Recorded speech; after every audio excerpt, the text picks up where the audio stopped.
need skills, Mm. specific skills. So if that particular person doesn't have those skills, obviously, they cannot provide the Then, brilliant. if it's out of 10, I can give you 3 with your explanation. I can give you 3 out of 10. Now you have tried, that's why I've given you the 3. Okay, we are talking of a trap, a cycle of poverty. So you should be able to explain more and show that somebody is trapped. Okay, talking of unemployment, whereby we all know that when somebody is employed, you're supposed to be educated. You need to, when you're educated, that means you have some skills and technical know-how of things. So if you're lacking these skills, you might be unemployed. Okay, because you are unemployed, you will not be able to meet your basic needs. What happens if you're not able to meet your basic needs? You try as much as possible to search for a job. Sometimes you can find a job, but then when you look at the nature of this job, it can be a low paying job, or yeah, especially these jobs are low paying job because when you are not educated. So if you're getting low paying job, if you're getting a low salary, you'll not be able to meet your basic needs. You'll not be able to support your family. Sometimes you end up getting a loan somewhere, maybe to start a small scale business. But somebody who is not able to meet his basic needs cannot also be able to sustain a business. Why? Because when you get a loan, well, the first thing that will come in your mind is that you should meet your basic needs. So you're going to use the money that you have get as a loan to meet your basic needs. The end result is that you're going to fail to pay this loan as well. So you can see that this person is indeed trapped in poverty because he will need to source money to pay back the loan. You need to source money to feed the family. This is coming in because this person is unemployed. Are we together? We are talking of a circle whereby you are enclosed in a circle of poverty.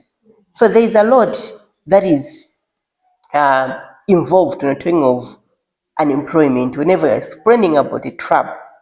Another cause is what?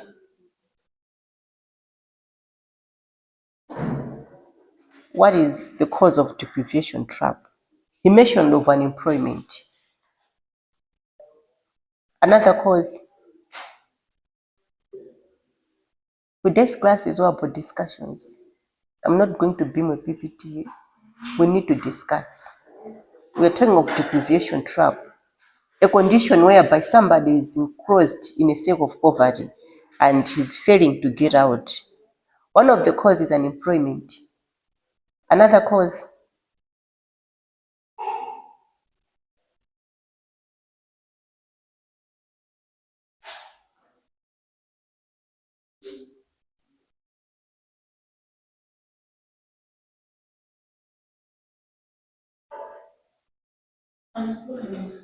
yeah, we've just explained about unemployment.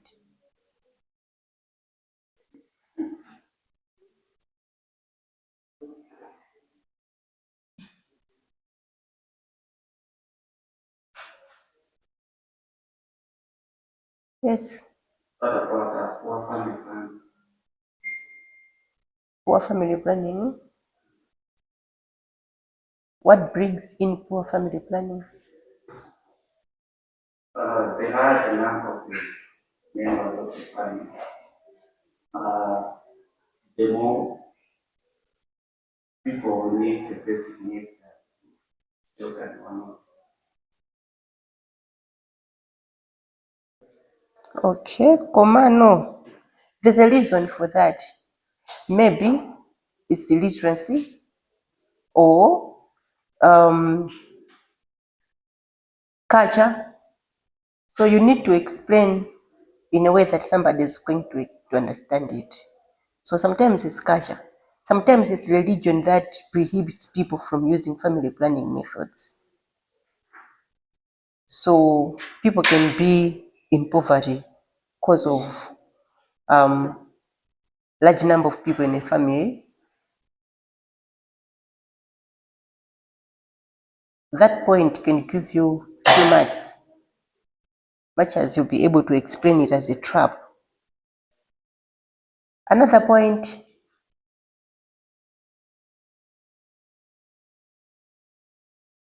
a situation or a condition whereby people are enclosed in a circle of poverty and they're trying to get out but they're failing. What could be the cause? Unemployment, cultural factors.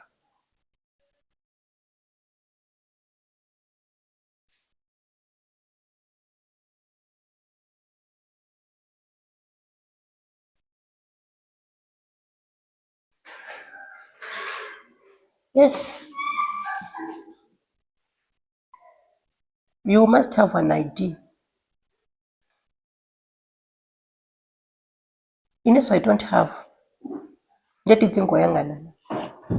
you're looking at poverty.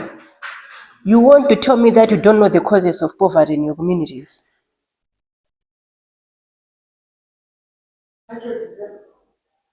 Natural disasters, yes, can be one of the cause of deprivation trap, but you need to explain it in a way that's showing a trap. For example, we can use an example of floods in Nsanje.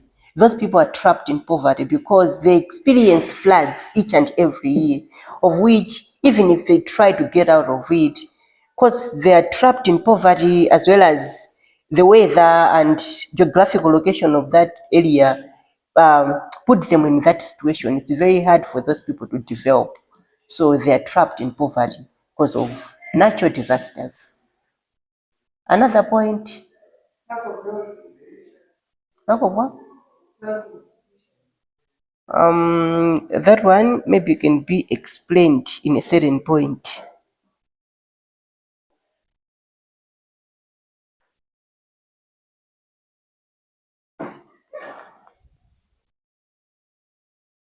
Deprivation trap, unemployment, natural disasters.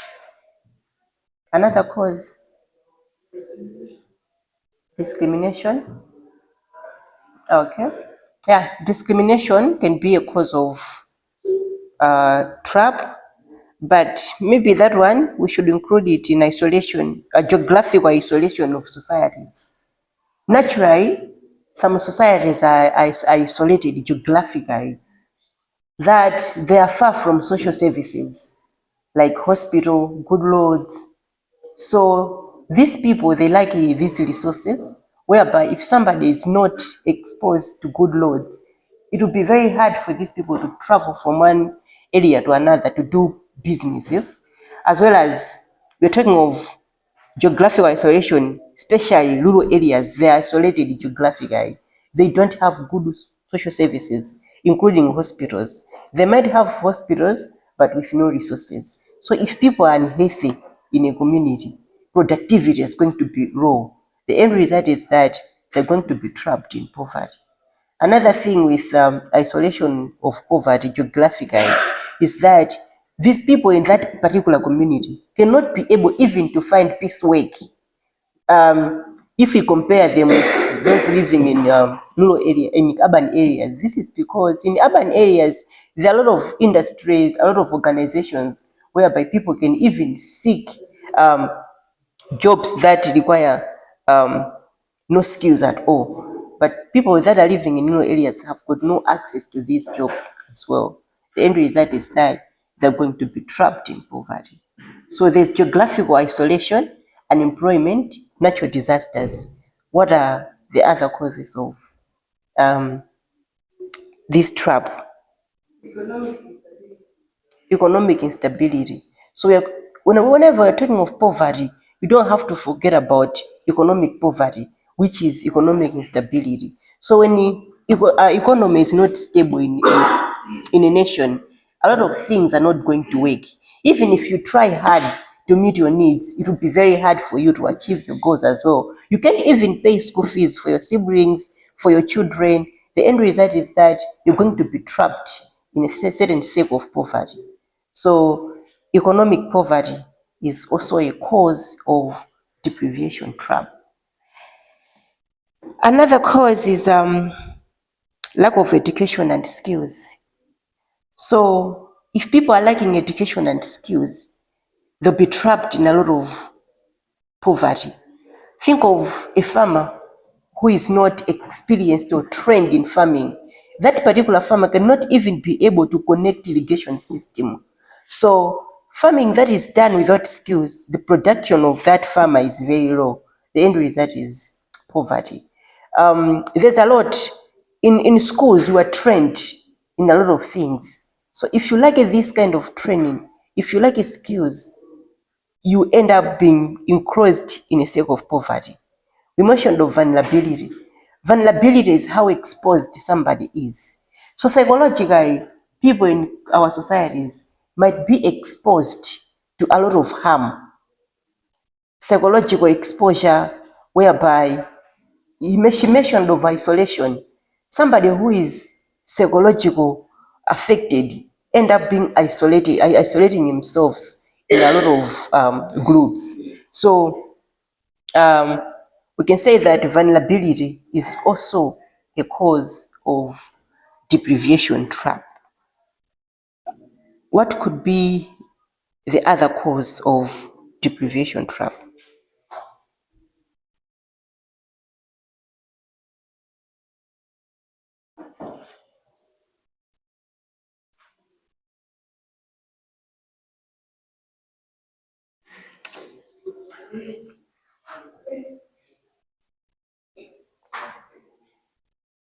What could be the other cause of deprivation trap?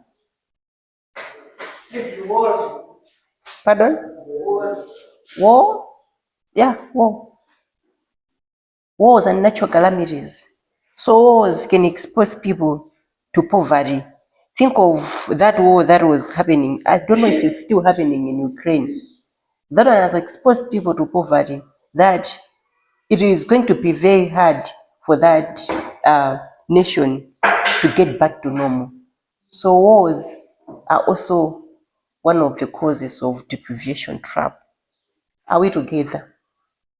We are talking of deprivation trap, which is a condition that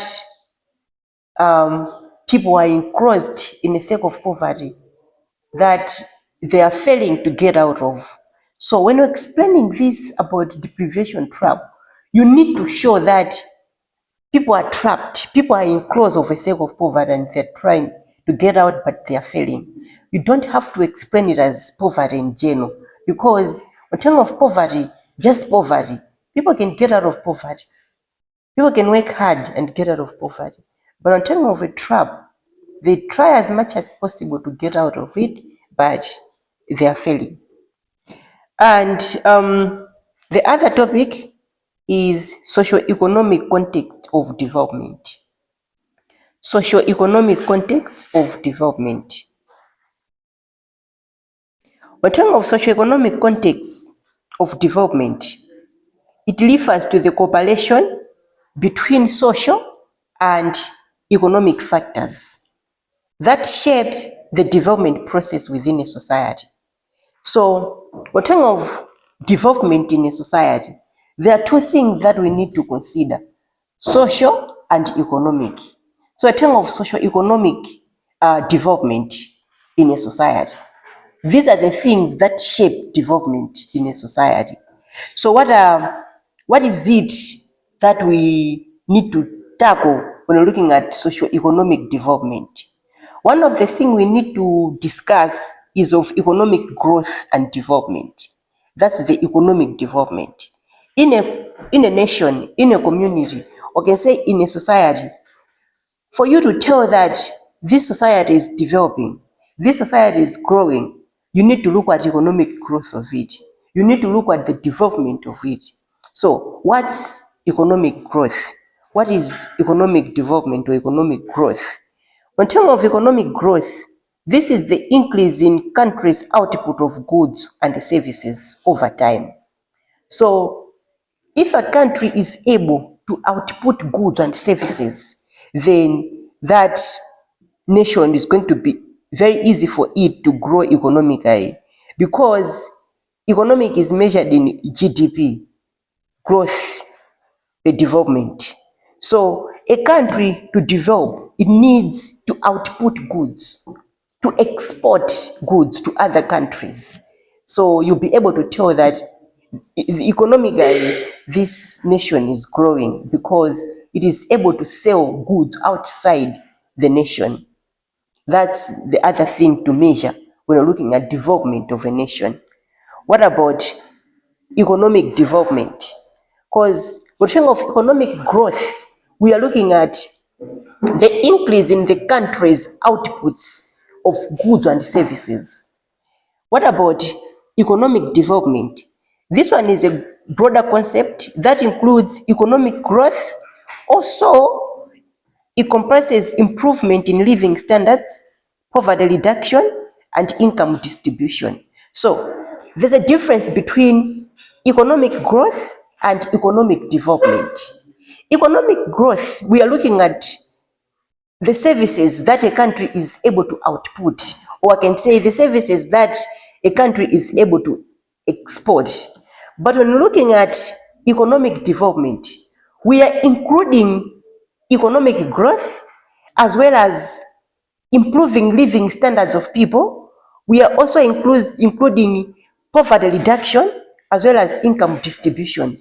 Money should be able to meet each and every member of the society. If you're doing business, you should be able to make profits. If you're working, you should be able to make profits as well. In terms of making profits when you're working is that you should be able to meet your needs as well as have some money that you're going to save. That's economic distribution. So economic development looks at how the community is distributing goods and services outside the country, as well as elevating poverty in a society, distribution of income, and we can also include improving living standards. Are the living standards of people improving in that particular community? If the answer is yes, that means economically that particular nation or community is developing. Another thing that we need to consider when talking of socio-economic development is social structure and infrastructure and institutions. So, what are institutions? These are structures, educational systems, healthcare systems, and legal frameworks. So the effectiveness of inclusiveness of these institutions impact development outcome. Remember, we're talking of social economic development. So what are the things that we need to consider when we're talking of socio-economic development? You also have to look at social infrastructure. What are social infrastructure? We're talking of hospitals, education systems, healthcare systems. All these are supposed to be available in our communities. If we have them, it means when talking of social infrastructure, a nation is developing. A nation is supposed to have good healthy systems, it's supposed to have good educational structures, it's supposed to have good family structures, as well as legal frameworks. So if a nation have got these things, it means it is developing when it comes in the issues of social infrastructure. And we should also include social inequality, whereby it's the distribution of wealth in a society, distribution of education, distribution of access to resources. That's inequality. So if you go to rural areas, you should also be able to find good education systems. You should also be able to find good infrastructures in rural areas. Then we can say that a nation or a community is developing. There should be equal distribution of services between the rural and the urban societies. Another thing we need to consider under socioeconomic development is political stability and governance. What is political stability? We're talking of a stable government. A stable government. A stable government creates environment conducive to development. But when we have government that is unstable, it is very hard for that particular nation or country to develop. What am I trying to say? If you look at other countries, maybe like China, those developed countries, because we are developed country, they take time to change the leadership. They take time to change somebody who is in position. So if we keep on changing our leaders, like now MCP is ruling. MCPs have been ruled for 5 years. Tikamusinta president watu, tibwesa wina. Amene osali ndi maplani ake. So it means our government is not stable. We keep on changing. So if you keep on changing the government, it is also going to be very hard for us to develop, because each and every person that is going to rule will come in with his ideas. So an unstable government, it is going to be very hard for a nation to develop. We need to make sure that we have stable leaders in our communities. We have stable government in our nation. So that's it about social and economic development. Government stability is going to develop our nation. Another thing is cultural factor. These are values, beliefs, and attitudes. So culture have got also an impact on the socio-economic development of our nation. I'll use an example of JCE results as well as MSCE results. You can agree with me that the results are showing that students from the Central Region they didn't do well in their exams. Some of the reasons, others are saying that Ashiwasalimbiki, okay? Just because they have something that they believe in, a certain value that they believe in. So culture, values, beliefs can also affect the growth of our nation. Each and every tribe have got something that they believe in. That thing can impact the development of a nation. Globalization and trade is also one of the things that we need to consider when discussing about socio-economic development. What is globalization? Globalization is the integration of global markets that can offer opportunities for development, but they have also some challenges. For example, issues of economic dependency and inequality. So globalization is what we are doing, whereby people are able to do markets, to move from country to country. Another thing is the road constructions. We have people from China coming here to construct our roads. So that one is globalization. You're able to do markets globally, but it have got disadvantages like symptom of economic dependency, whereby a nation keeps on depending on other nations. We keep on begging, we keep on going outside asking for money just because of globalization. So globalization is good, it brings in development, but the consequence is that it brings in economic dependency. And another issue that we need to tackle when we're talking of socio-economic development is environmental sustainability. We cannot talk of development without sustainable development. What is sustainable development? Sustainable development, it ensures that there is economic development that does not come at expense of environmental degradation. So we tend to use natural resources for our development economically, but we need to take care of the natural resources so that the coming generations should be able to use the same resources. So whenever we're tackling the issue of development, we don't have to forget about environmental sustainability. We need to sustain the environment. We need to take care of our environment much as we need to make money for a living. But the environment is supposed to be protected. So it's all about protecting the environment. And another issue is poverty and inequality. Development affects poverty, whereby there is two types of poverty: absolute poverty and relative poverty. Absolute poverty is when somebody is lacking basic needs. Relative poverty is when you have the basic needs but are not able to meet your goals. So when talking of development, you don't have to forget about poverty, because our main issue is to elevate poverty in our societies. So we have to make sure that people are able to meet their basic needs as well as they're able to meet their goals. And when talking of inequality, we're looking at addressing issues of income inequality, income distribution in a society, even distribution of resources in a society. Each and every member of a society have got access or to the rights of receiving resources that are there in the community. So whenever we're tackling the issues of development, we should also make sure that we are looking at the issue of inequality. Are we together? Are we together? Okay. Another topic that we're going to discuss is economic characteristics of poverty groups. Economic characteristics of poverty groups. Today it's all about poverty, but then these poverty groups can be characterized.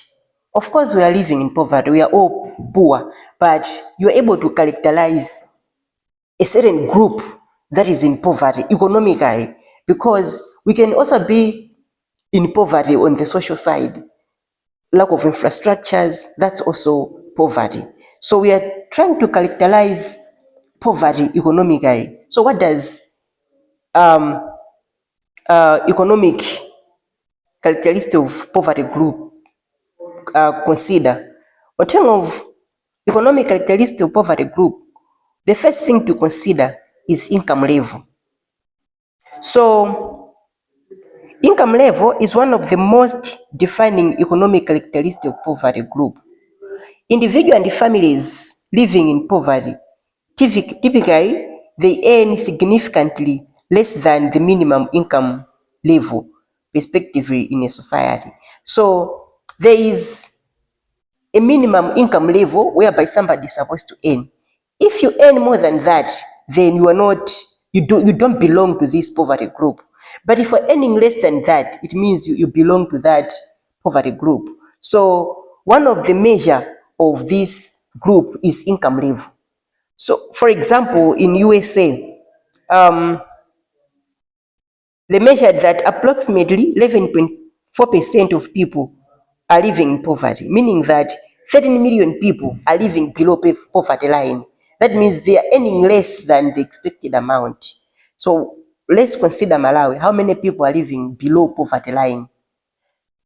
Another example, I can say that maybe if the poverty line is 100,000, meaning that if you're earning more than 100,000, you don't belong to this group.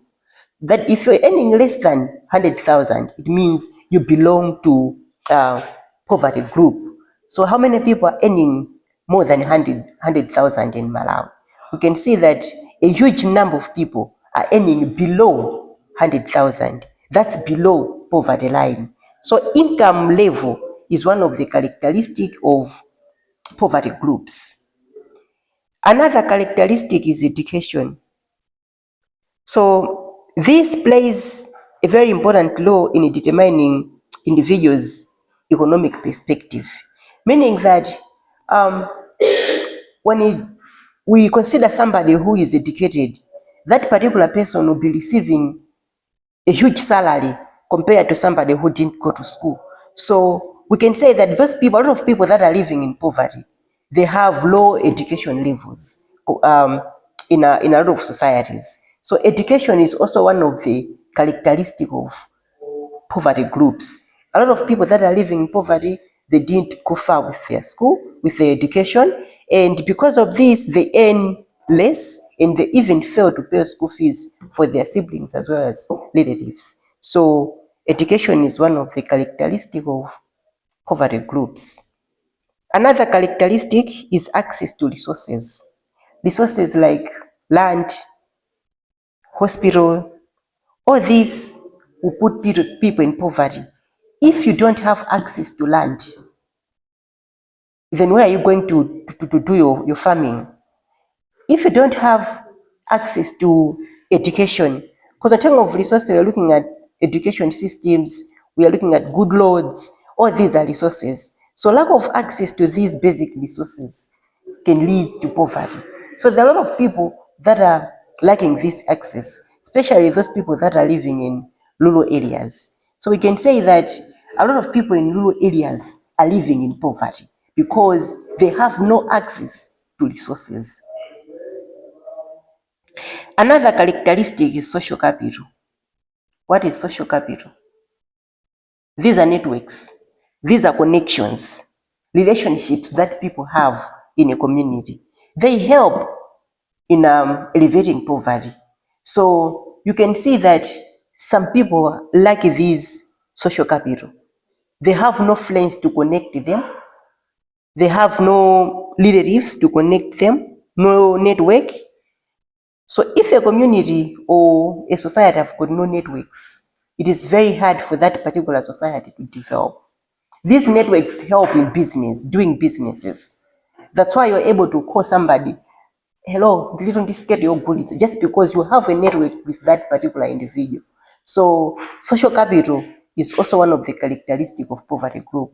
Those people that are living in poverty, you can agree with me that they lack these social capital. They lack networks. They lack people to connect them to people that can help them. So we need to build relationships. Those relationships helps in elevating poverty in our societies. Are we together? Do you have questions? Do you have questions?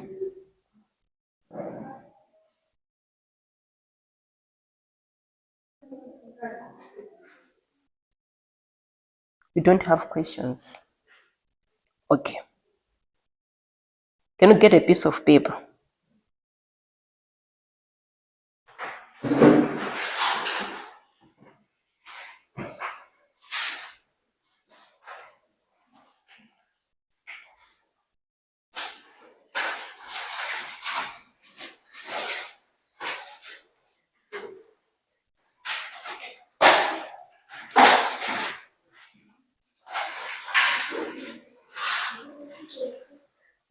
Yeah, get a piece of paper.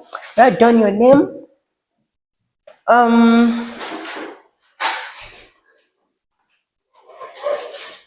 Ever heard of environmental stewardship? This one is also called environmental sustainability. Environmental sustainability or environmental stewardship. We have been talking of sustainability for a long time. So you have to explain the relationship between rural development and environmental sustainability or environmental stewardship. Explain the relationship between rural development and environmental sustainability or environmental stewardship. The relationship. Can somebody pause the video?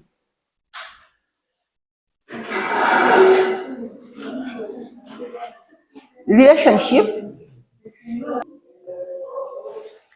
Okay, so class, we discussed about deprivation trap, which is a condition whereby people are trapped in a cycle of poverty and failing to get out from it.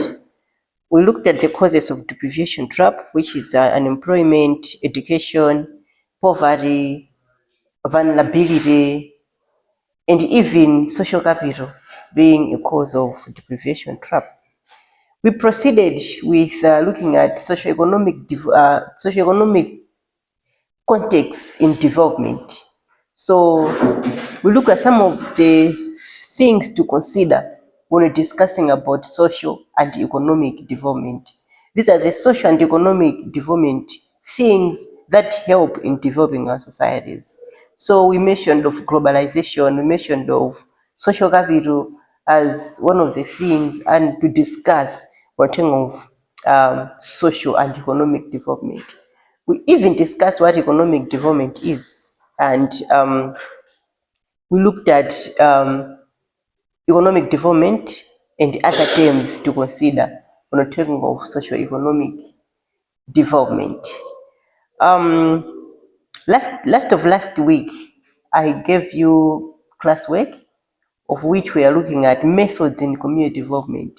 These approaches, these are methods that are supposed to be used when we're trying to develop our communities. We cannot develop a community without goals. So the first thing to do is to set a goal and then work towards achieving the goal. But how do you work towards achieving the goal? you need to use methods, you need to use approaches. So we discussed about approaches, including community economic development, participatory development. We even discussed about community research development and other development, including participation development, asset-based community development. So your task was to go out there and look at things that can help you to generate income. As a generating income, you're conserving the environment and you are improving the living standards. That was under community economic development. So one of you is going to come in front and present their findings. The presenter.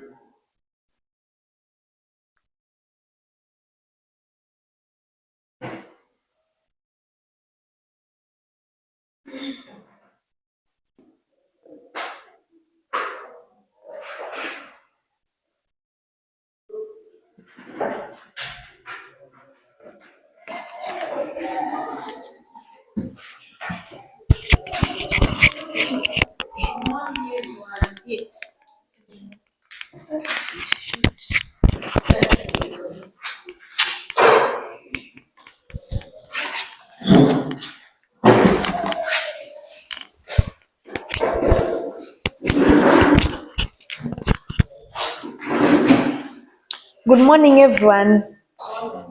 My name is Virginia Kamanga of Group 1. I think it's Group 1. Yeah, so the resources which we found, we identified some sources which are flowers, mango trees, water. So we also came up with activities, economic activities or opportunities that can be used with the resources we found. Yeah, so we can sell them. We can produce mangoes, which can sell them after processing them into mango juices or dried mangoes. Provide floral arrangement services for events such as weddings and in university functions. And promote sustainable water. Imagine which social condition can be improved with the aim of reducing economic dependency using the same resources. Develop a campus-based agroeconomy. Use of mango trees, create a mango orchard on campus to provide mangoes which can be sold to generate income. This will provide a source of revenue to create job opportunities for students and local community members. Establish a campus floriculture enterprise. Use of flowers. Develop a floriculture business that grows and sells flowers. This can help provide additional income and reduce dependency on external financial resources. And lastly, implement water conservation and management project. Use of water taps. Develop a water management project that optimize the use of water resources on campus. Implement water saving technologies and practices and potentially offer water management trainings. That's all. Any question?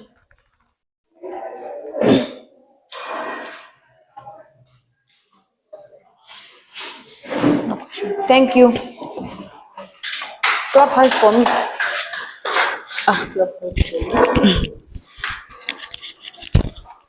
Okay, so thank you very much for your attentive listening to her presentation.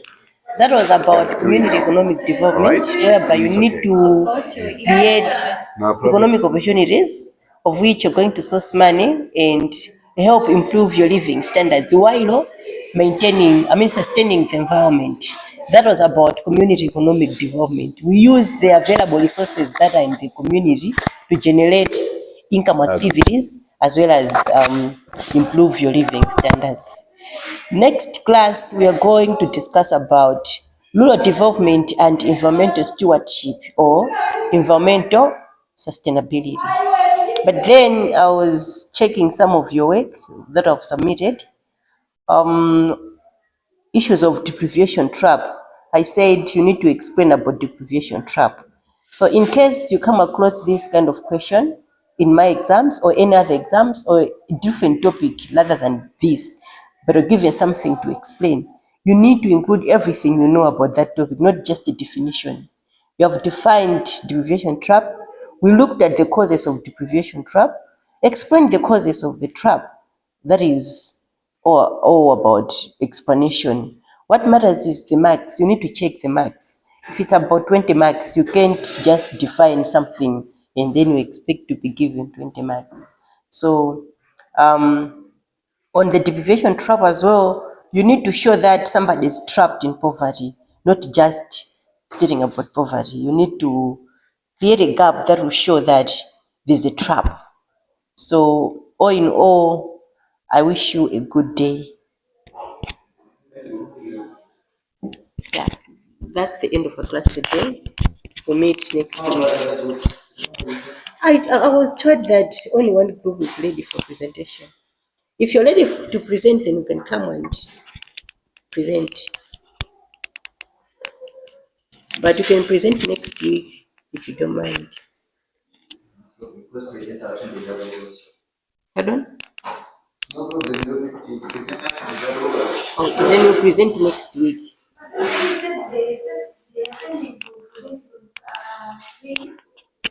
No, you're having exams the other week. Which I say, oh, that is no, I'll not give you free marks. You present after your mid-semester exams. You present after mid-semester exams.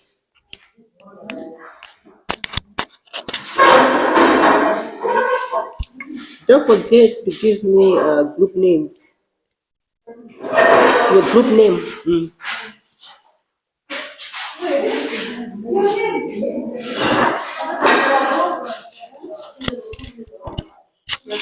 Can you save and pause and save the video?